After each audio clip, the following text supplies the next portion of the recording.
أنا أتعلم حتى أفيد وأستفيد وأعرف لما أتكلم إنه كلامي صح ومفيد. أنا أتعلم سلمى، إيش هذا الحرف؟ أفيد وأستفيد مش عارفة، هذا شكله زي الدال بس عليه نقطة.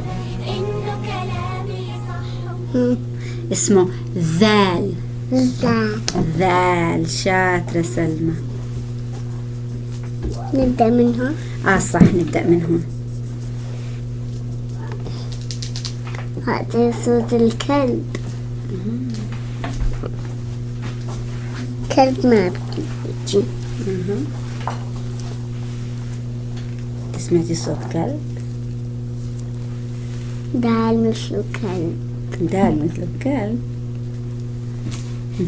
لا، كاف. هذيك كاف مثل الكلب، صح.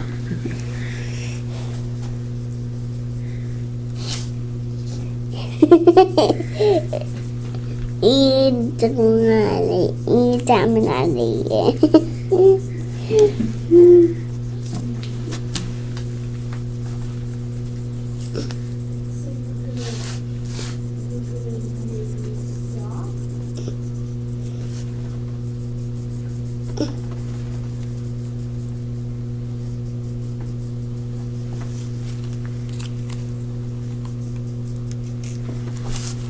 ممتاز يا سلمى.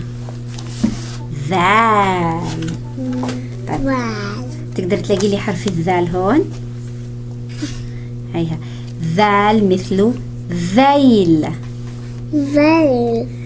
ذال مثله ذرة. ذال مثله ذهب. ذهب. ذال مثله ذئب. ممتاز، شاطرة سلمى. ما سمعنا.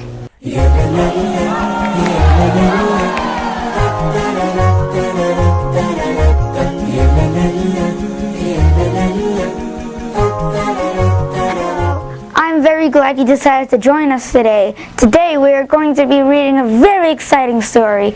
Let's begin.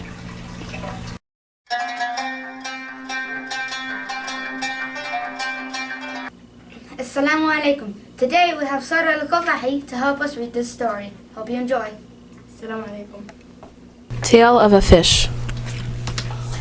A very old and powerful community used to live around 800 BC in Nineveh, in an ancient town believed to have been on the left bank of the Tigris River, some 230 miles northwest of Baghdad. Allah sent the Prophet Yunus, Jonah alayhi salam, to this community to guide them on the right path. Yunus alayhi salam did as Allah said and went to those people.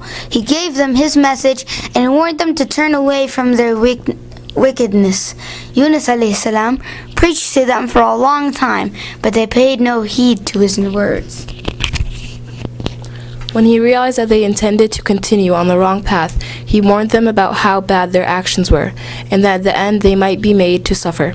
Angry and despairing, Yunus alayhi salam left these people. Yunus alayhi salam moved out of the city and headed towards the seaport, where there were ships tied up waiting to sail. One Yunus alayhi found was due to sail to a far-off land. He boarded the ship.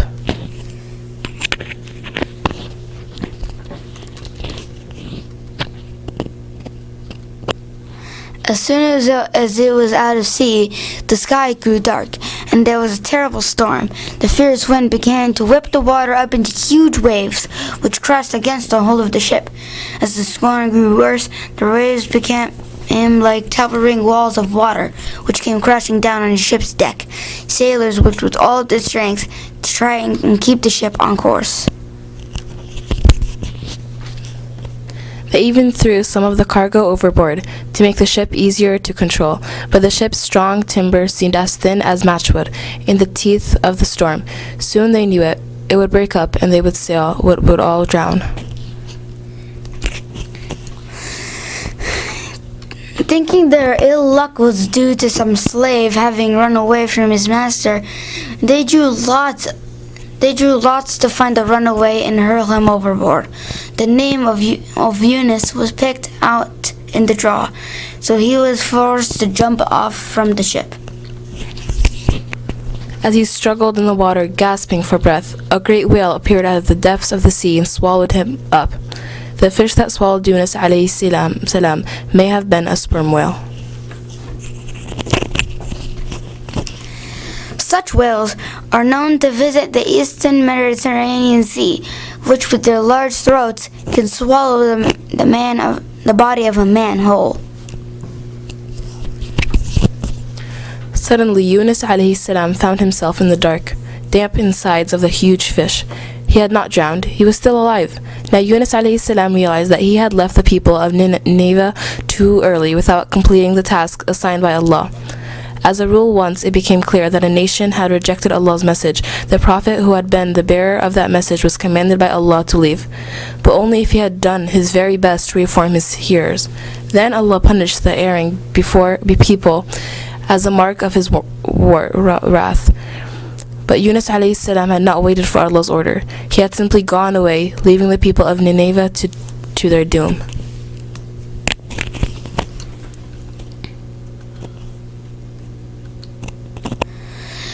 When Yunus alayhi salam realized his mistake, he cried from the depths of the darkness, "There is no good but you. Glory be to you.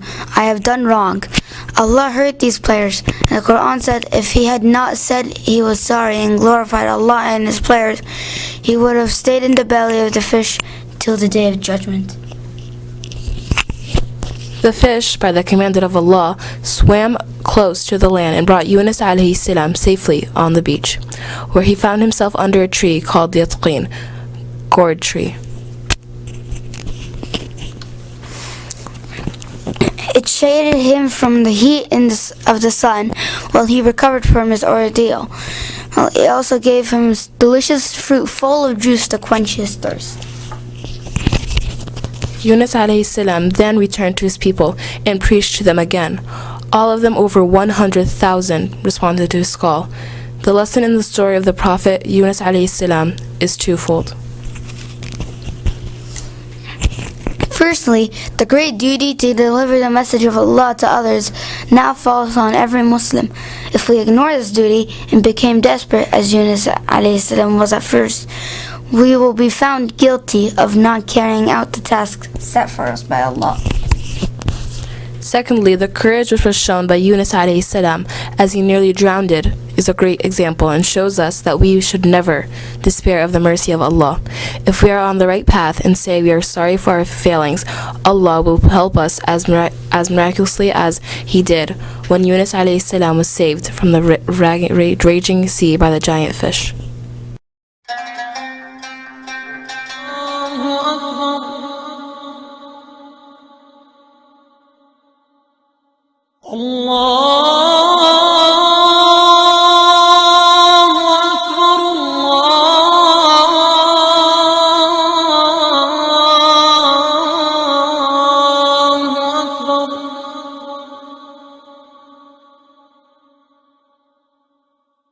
أشهد أن لا إله إلا الله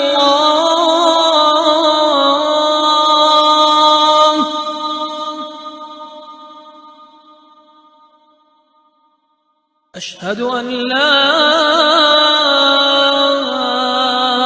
إله إلا الله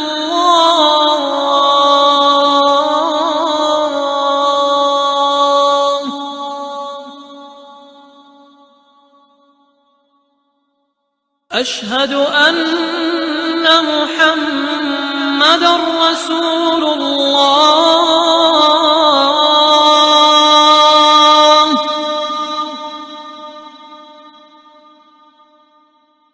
أشهد أن محمدًا رسول الله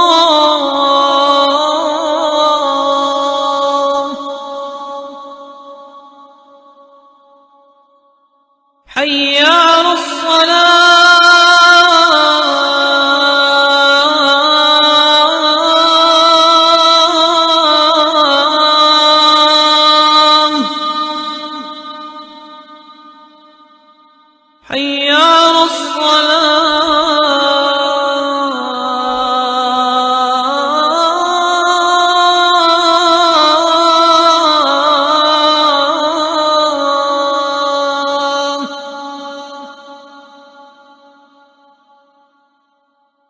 حي على الفلاح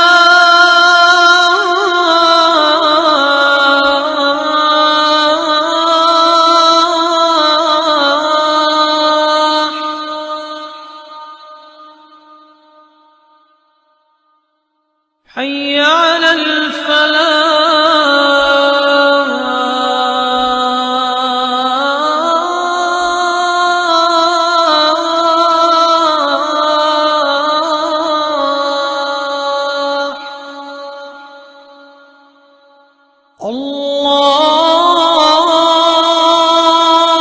الله أكبر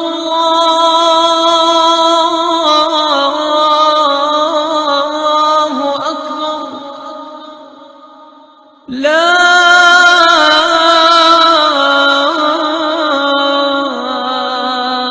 إله إلا الله.